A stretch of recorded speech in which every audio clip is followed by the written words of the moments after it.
Conductor সাহেব, একটু জায়গাটা দেখেন কেমনে কি করা যায়।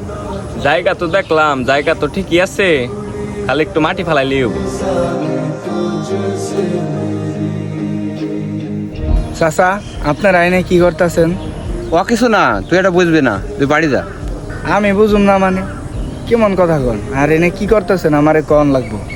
আরে ভাই তুমি এখানে বুঝবা না, আমি আব্বা তোমার জায়গা দখল করে ঘর দিব। এই গাদের বাচ্চা চুপ থাক। এ হাসা কথা বলে খালি বকি।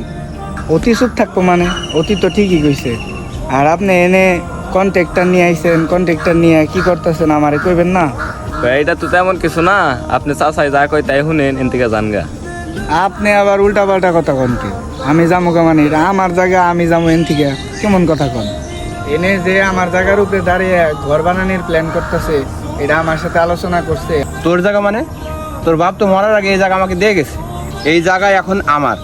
আর বেশি যদি কথা বলিস তাহলে ঘাড়ে ধাক্কা মেরে বাড়ি থেকে বের করে দেবো। এখন আমি এই জায়গায় যা করবো তাই হবে। এই আব্বা ভালোই তো জমাইছ, বের জায়গাটি দখল করে ঘরটা বানছ না?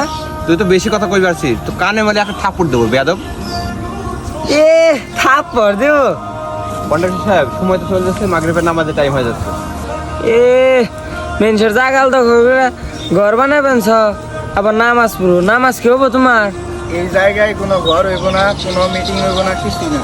এই জায়গা আমার। এই জায়গায় যদি আপনারা ক্ষমতা দেখিয়ে যদি কিছু করবার চান তাহলে খুবই খারাপ হইব। তোর বাপ মরার আগে এই জমি আমাকে দিয়ে গেছে, এই জমিতে আমি ঘর উঠাবো। আর তুই কিছু করতে পারলে করে নিস। ভাই আগে আপনাকে ঝামেলা মিঠান, তারপরে আমার ডাক দিয়েন।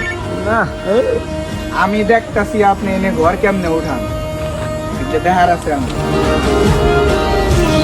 আব্বা তুমি তো ভালো করে রাখো, বের জায়গাটা দখল করে তুমি ঘর উঠাইবে।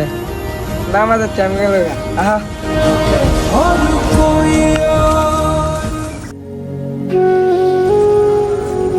কিরে, মন খারাপ কে? কি হয়েছে তোর? আব্বাই মরছে আজকে 7 দিন হয় নাই। আর চাচা আমার আব্বাই আমার লেগে যে জমিটা রেখে গেছে এই জায়গাটার মধ্যে দখল করে ঘর উঠাইতেছে। আবার আমি যে প্রতিবাদ করছি দেখে আমারে কয় যে বাড়ির থেকে নাকি বের করে দিব। কি করুম আমি এটাই বুঝতেছি না। আমি কার কাছে গেলে বিচার পাবো?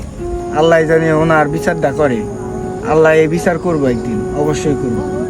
যে ব্যক্তি এতিমের হক নষ্ট করে সে দুনিয়ায় মানুষের অভিশাপ আর আখিরাতে আল্লাহ তাআলার কঠিন শাস্তির মুখোমুখি হবে। তাই এতিমের সম্পদ রক্ষা করা আমাদের দায়িত্ব, আর তার হক ফিরিয়ে দেওয়াই প্রকৃত মানবতা।